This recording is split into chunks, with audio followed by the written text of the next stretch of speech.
Fala, minha galera! Galera, seja bem-vindo a mais um progresso aqui pela SegVita, Segurança, Vida e Trabalho.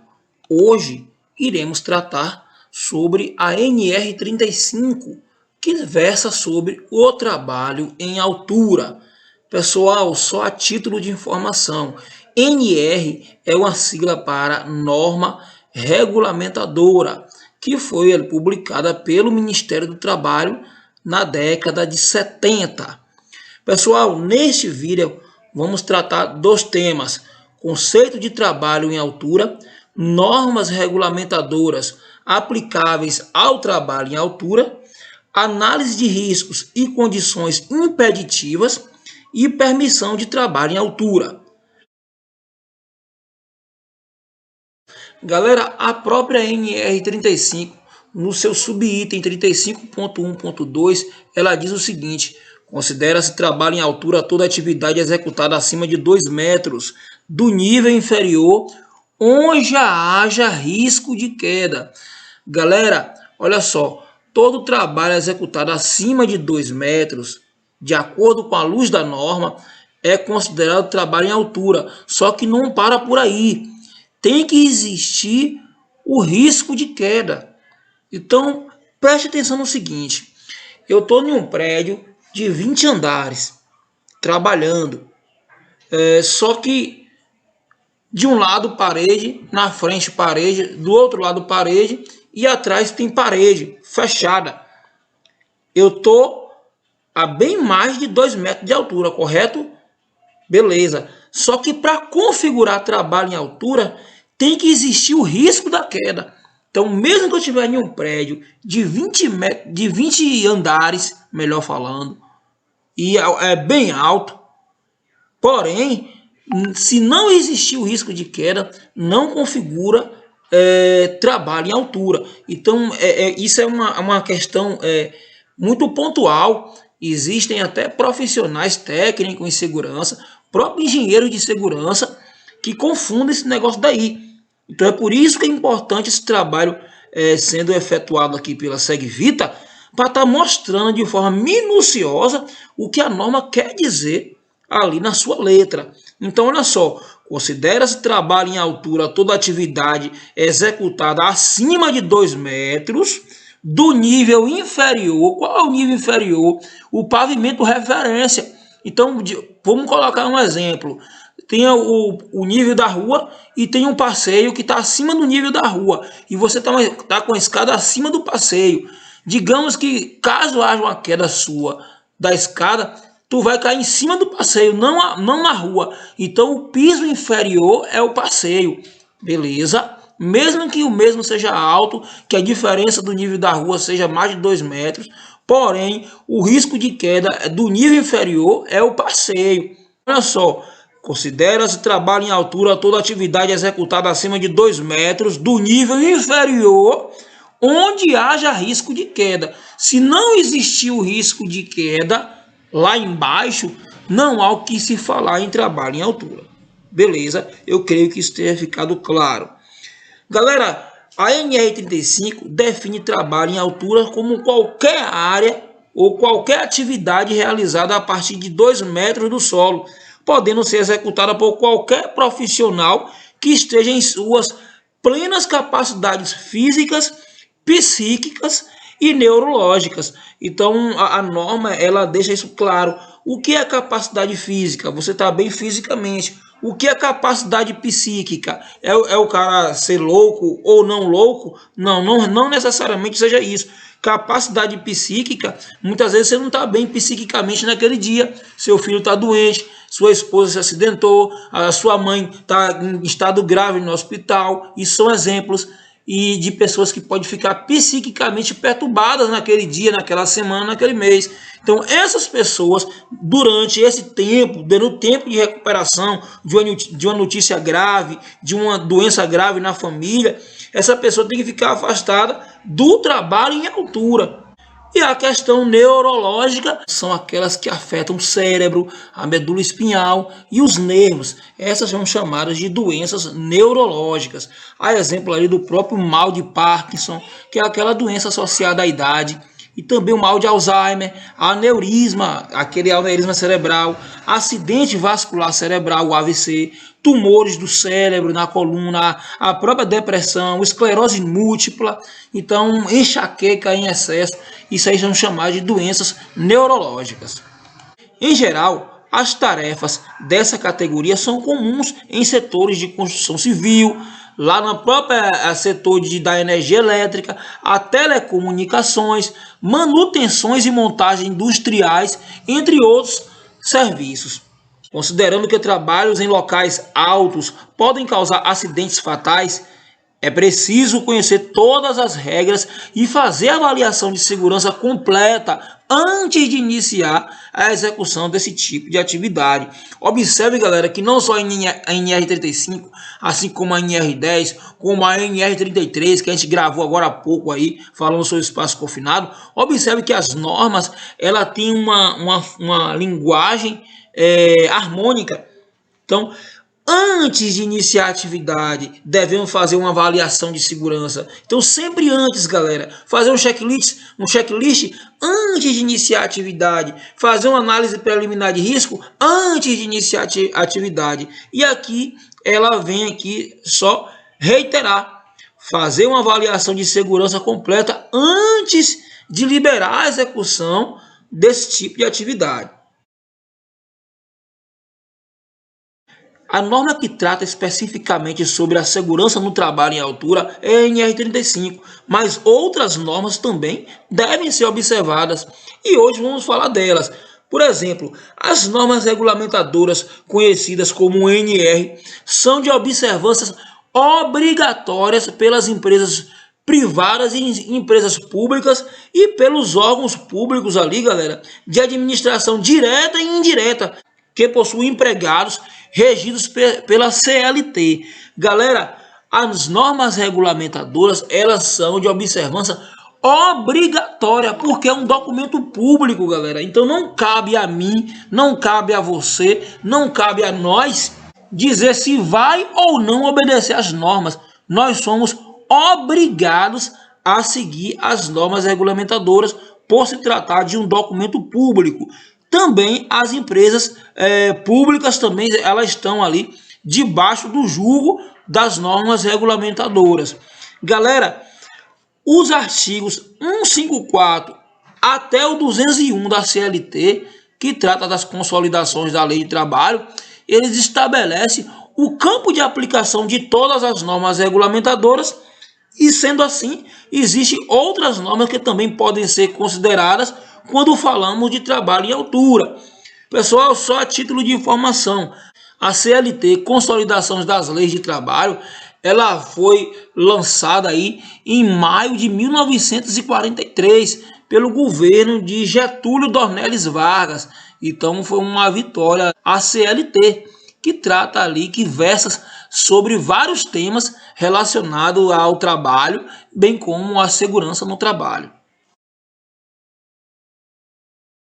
E dentre as normas que estão em consonância direta com a NR35, eu vou citar aqui a NR6, que trata de EPI, né? Equipamento de proteção individual. Já temos também aqui na Segvita esse material. Procure aí na playlist que você vai encontrar. Então, EPI, NR6. Então, essa norma, ela estabelece e orienta sobre a utilização de equipamento de proteção individual, que é todo dispositivo ou produto de uso individual utilizado pelo trabalhador, destinado à proteção de riscos suscetíveis de ameaçar a segurança e a saúde no trabalho. Galera, um equipamento, para ser considerado EPI, ele tem que estar descrito lá no anexo 1 da NR6. Então, ele também tem que ter CA. Então, existem essas duas características para um equipamento ser considerado EPI. Ele tem que estar no anexo 1 da NR6 e tem que estar ali com o seu CA gravado no mesmo. Então, equipamentos, muitos aí que a gente acha, essas máscaras aí que o pessoal usa muito aí na pandemia, essas máscaras convencionais utilizadas por médicos, elas não são consideradas EPIs porque elas não estão descritas no anexo 1 da NR6, nem tem CA. Embora muita gente possa achar isso daí, beleza? Outra norma que deve ser seguida aí em consonância com a NR35 é a NR7, que trata lá do PCMSO, que é o Programa de Controle Médicos e Saúde Ocupacional. Galera, o PCMSO é um programa. Quem é o gestor desse programa? É o médico do trabalho. Beleza, galera. O técnico de segurança participa disso daí? Participa. O engenheiro de segurança participa disso daí? Participa. Porém, do programa de controle médico e saúde ocupacional é do médico do trabalho. A participação do técnico em segurança se limita em ir no chão da fábrica, buscar as problemáticas e passar para o médico. Buscar os riscos que tem naquele ambiente, naquele setor, naquele estabelecimento e passar essas informações pro médico. O técnico em segurança vai no chão da fábrica também e vê o comportamento do funcionário, como é que ele está, como é que ele não está, e passa essas informações para o médico. O médico, munido dessas informações, somada com seus conhecimentos de medicina, vai chamar esse trabalhador e vai direcionar ele um exame específico para aquela situação específica lá. Beleza? Então, o PCMSO, Programa de Controle Médico e Saúde Ocupacional, versado ali pela NR7, ele estabelece a obrigatoriedade da elaboração e implementação através de todos os empregadores, olha só, e instituições que admitam trabalhadores como empregados, com o objetivo de promoção e preservação, rastreamento e diagnóstico precoce dos agravos à saúde relacionados ao trabalho. Olha só que eu falei, lembra aí? Então, a gente tem uma análise precoce, essas informações chegam ao médico do trabalho e ele vai fazer essa análise, inclusive na natureza de subclínica, além das constatações da existência de casos de doenças profissionais ou danos irreversíveis à saúde dos trabalhadores. Tudo isso, galera, para preservar a vida do trabalhador. E eu digo mais para você, fazendo tudo isso, se o trabalhador ele não se proteger lá no fronte da guerra, nada disso adianta, porque o maior responsável pela sua segurança é você mesmo. Outra norma que está em consonância com a NR35, trabalho em altura, é a NR9. Galera, só uma atualização. Antes era o PPRA, Programa de Prevenção a Riscos Ambientais. Foi publicado em 94. Essa PPRA, galera, ele foi suprimido, né? A NR9 agora trata do GRO e PGR. GRO, Gerenciamento de Riscos Ocupacionais, PGR, Programa de Gerenciamento de Riscos. Então, a NR1 traz todas as orientações para a criação de um GRO nessas empresas. Ele não é de fato um programa de segurança, mas uma série de ações a serem tomadas para prevenir e gerenciar melhor os riscos ocupacionais, de acordo com as demais NRs publicadas. Dentre as ações previstas, porém, a mais importante é o PGR, Programa de Gerenciamento de Risco. Então, por aqui você já entende que a NR9, não mais PPRA, agora GRO. E dentro do GRO, você vai encontrar o PGR, que é uma das ações previstas no gerenciamento de risco ocupacional. Mais uma NR que está em consonância com a NR35, trabalho em altura. A NR18, que trata sobre condições e meio ambiente de trabalho na indústria da construção. A NR18 estabelece diretrizes de ordem administrativa, de planejamento e organização, que objetivam a implementação de medidas de controle e sistema preventivo de segurança nos processos, nas condições e no meio ambiente de trabalho na indústria da construção. Na construção civil, são muitos os casos de acidentes de queda por altura, resultando, em sua maioria, na morte do trabalhador. A NR18 ressalta a importância de vários procedimentos de segurança individual, coletivo, que, se aplicados, irão proporcionar um ambiente de trabalho mais seguro.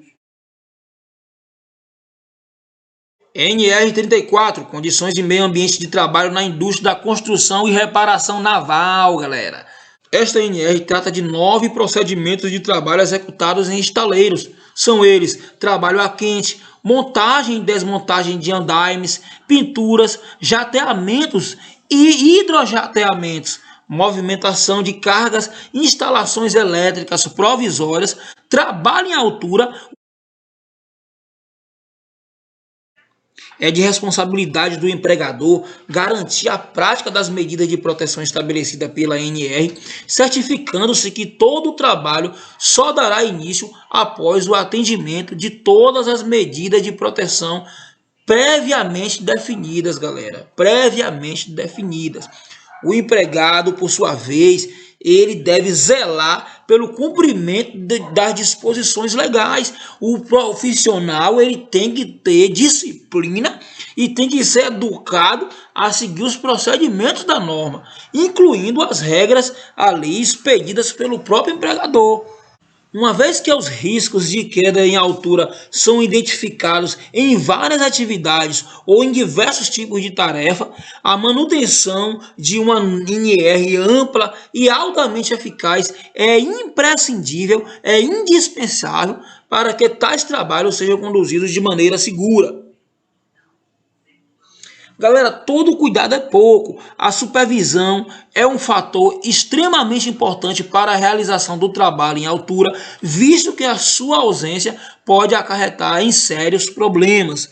A saúde e a integridade física do trabalhador é ameaçada também em outros casos, como o não uso do equipamento de proteção individual, por exemplo, e não observância a riscos adicionais ou a demais normas de segurança que já foi citada aqui. Trabalhador sem qualificação para realizar esse tipo de atividade, condições meteorológicas adversas, como ventos fortes, chuvas, entre outros fatores, também combinam aí, pode culminar diretamente em acidentes. Galera, realizar esse tipo de atividade tem que estar em condições meteorológicas boas, ou seja, não está ventando demais, não está chovendo, entre outros fatores, galera. E também o trabalhador que está executando seu serviço em altura, ele tem que estar qualificado e certificado para essa empreitada. Desenvolver procedimentos operacionais para as atividades rotineiras de trabalho em altura, suspender os trabalhos em altura caso perceba alguma situação de risco, adotar providências para acompanhar o cumprimento das medidas de proteção estabelecidas na ANR pelas empresas contratadas, caso seja aí uma empresa terceirizada, assegurar a realização de análise de risco, a própria APR, quando aplicável naquela situação da permissão de trabalho. Auxiliar o empregador e implementar essa NR. Ao constatar riscos graves, é preciso que se utilize o seu direito de recusa. O empregado também deve zelar pela saúde e segurança própria e de outros profissionais que podem ser afetados por suas ações ou omissões, cumprir todas as disposições legais e regulamentares sobre a NR35, inclusive os procedimentos expedidos pelo empregador, que geralmente complementam a segurança. Para que o trabalho seja realizado com segurança, é preciso estar devidamente qualificado para realizá-lo. Já falei isso daí. Pessoal, agora a gente vai tratar um pouquinho em relação à permissão de trabalho em altura. A permissão de trabalho é usada para permitir trabalhos em condições de riscos por um período pré-determinado de tempo. Eu preparei um vídeo mostrando aqui basicamente essa permissão de trabalho a vocês. Preste atenção. Vamos fazer aqui basicamente um passo a passo. Você vem aqui, ó, clicou aqui no Google, né? Aí você vai dar aquele tempinho, vai esperar abrir a página do Google. Chegou ali no navegador, aqui em cima, você coloca PT, né? Já vai sair ali permissão para trabalho em altura. Se você digitou lá, clicou em Enter, vai sair uma lista aqui de situações parecidas. Você vem aqui nessa primeira aqui, ó, PDF, tá vendo? E dá um clique. Aí você deu um clique com o botão direito nesse link, vai abrir automaticamente o PDF. Com esse PDF aberto, olha só, isso aqui é um modelo, galera, de permissão de trabalho. Beleza? É um modelo de permissão de trabalho. Nessa lateral aqui, ó, nesse canto, geralmente a gente coloca a logomarca da empresa. Pode ser aqui e aqui. Aqui você pode botar também a logomarca, como já está, e botar aqui o número da APR. Não tem problema. Fica a critério aí muito. Não é necessário, não obrigatoriamente, melhor falando, vai ser igualzinha a sua PT. Pode ser de forma diferente. Pode ser na horizontal. Beleza? Então, dessa forma aqui, galera, a gente trabalha. Basicamente, todas as permissões de trabalho vão reunir essas informações aqui. Beleza? E aqui, olha só, você tem o tipo de documento, tá em tipo formulário. A área que emitiu esse documento aqui, nesse exemplo, é o SESMIT, lá na NR4. É aquela parte que tem a definição, o dimensionamento do SESMIT, né? NR4, você vai ter o técnico de segurança do trabalho, o engenheiro de segurança, o médico do trabalho, você vai ter o enfermeiro do trabalho, você vai ter o técnico de enfermagem do trabalho e bem como o técnico em segurança. Galera, essa área que emitiu esse documento foi o SESMIT. Pode ser outra área? Pode ser a CIPA, né? O pessoal da CIPA pode elaborar esse documento, não tem problema nenhum. Beleza? Aqui tem o nome do executante, a data, o início, galera, o horário, beleza? Aqui eu coloquei a data, correto? Agora que eu vou colocar o início, qual horário que começou, qual a previsão de término, eu vou colocar aqui. Lembrando, galera, que se eu colocar o horário de início e o horário de término pré-definido, depois que passar aquele horário final e o serviço continuar, essa permissão já não é mais válida. Eu tenho que abrir uma outra permissão com um horário novo. Beleza? E aqui vem dizendo, né, a situação que vai ser realizada. Eu vou trabalhar em plataforma elevatória, em andaime, em telhado, em cadeira suspensa, aquela tipo CS1, que é muito utilizado o pessoal para fazer limpar vidros de arranha-céu. Então, vou trabalhar em escada. Qual o tipo de plataforma que eu vou utilizar para trabalhar na altura? Então vai estar ali a localização do serviço, né? Isso vai ter ali, requer observador, sim ou não? Você vai ter que marcar. Cada ícone desse aqui, galera, cada quesito desse tem que ser fielmente respondido. Tem que ser fielmente respondido. É parecido com a situação lá do PET, né? Da NR33. Então, cada quesito tem que ser respeitado, tem que ser respondido. Mão de obra interna, mão de obra externa, número de pessoas. Então, você vai ter aqui também lista de verificação, pessoas, equipamento de proteção individual. Então, você vai ter ali quais são os equipamentos de proteção individual que vai estar sendo utilizado. Então, eu tenho um capacete com jugular, eu vou precisar de calçado, eu vou precisar de óculos, protetor auditivo, luva de segurança, cabo guia, que é aquela corda que a gente chama de linha de vida. Então, é dessa forma aqui, galera. Centro de segurança paraquedista, eu vou utilizar mosquetão rosqueado. Então, eu vou ter aqui, ó, absorvedor de energia, é aquela parte do talabaste que é acoplado no cinto de segurança, que tem aquelas inovelações, aquelas dobras, que vai absorver a energia de uma possível queda. Então, trava-quedas aqui, 8 milímetros e 12 milímetros a corda, então vai ter que estar especificadas as situações aqui. Eu vou utilizar cabo de aço ao invés de uma corda, então eu vou marcar aqui. Se eu vou utilizar a corda, eu já não marco cabo de aço, ou vice-versa. O talabaste é simples, o talabaste é duplo, tipo Y, aquele que a gente chama na construção civil de mão amiga. Então, qual é o tipo de talabaste você vai estar utilizando? O ponto de conexão do talabaste, os mosquetões de encaixe rápido, sim ou não? Então, a gente vai estar ticando aqui cada situação, cada realidade. Beleza? Aqui eu colocaria também um outro quadradinho, colocando aqui outros, ou então eu colocaria aqui esse quadradinho e uma linha para o cara acrescentar aqui uma situação específica daquele local. Seria também interessante. Aqui embaixo, galera, eu tenho uma lista de verificação, que é o checklist, né? O ambiente de trabalho pelo executante. Qual o ambiente do trabalho que o cara está trabalhando ali? Então, existem instruções claras para a execução do trabalho em altura? Sim ou não? NA não aplicável, não se aplica. Beleza? Então, cada um desses aqui tem que ser marcado. Cada um desses aqui tem que ser marcado. Lembrando que esse tipo de documento aqui pode ser sua salvação caso de um acidente, em caso de alguém querer te responsabilizar criminalmente, ou pode também ser aquele documento que vai piorar a sua situação. Por quê? Porque se você colocar informações aqui inidôneas, isso pode te complicar. E se você colocar informações idôneas, isso pode te absolver de qualquer acusação posterior. Então é por isso que cada quesito desse aqui não devemos desprezar, menosprezar. Cada quadrinho que você tica aqui é importante. Lá na frente pode desencadear uma situação que aquela situação que você marcou, por exemplo, vamos botar aqui.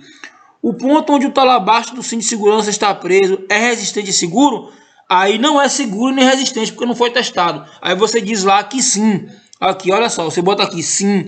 Aí quando chega no acidente, foi constatado que o ponto de ancoragem não era seguro, mas você disse que era. É uma situação complicada. Então você tem que botar aqui informações fidedignas para você não estar construindo prova posterior contra ti mesmo. Beleza? Aqui embaixo eu tenho aqui os servidores, os trabalhadores que vai participar da tarefa, o nome, o RG, algumas empresas botam o número da matrícula, não tem problema, beleza? Mas essas informações tem que ter, galera. Porque a gente tem que saber quem é que está lá executando o serviço. Acontece um acidente, né? Deus livre e guarde. Os caras ficam ali soterrados ou ficam de uma forma que não dá para reconhecer. Quem são as pessoas que estavam lá? Não sabe o nome das pessoas. Sabe da apelido, é João, é Pedro. Qual é o nome do cara completo? Não sabe. Por quê? Porque não tem um documento, não tem nada registrado. Então essas informações são importantes. E também colocar o nome das pessoas para a gente saber que de fato a fiscalização, no caso, saber que de fato aquelas pessoas são elas que estão ali trabalhando. Beleza? E aqui o nome do encarregado, operador de serviço, responsável ali do SESMIT, teve até um erro aqui, ó, de digitação, o responsável do SESMIT, ela que emitiu o EPT. Quem é o responsável do SESMIT? Então ele vai assinar aqui. Então a assinatura deles aqui, o do encarregado e do responsável, devolução e encerramento, você vai ter a data aqui e a hora que encerrou o serviço. O nome do operador de serviço, nome do responsável do SESMIT novamente e a assinatura dos dois novamente. Campo de observações, aquela situação que eu falei aqui em cima.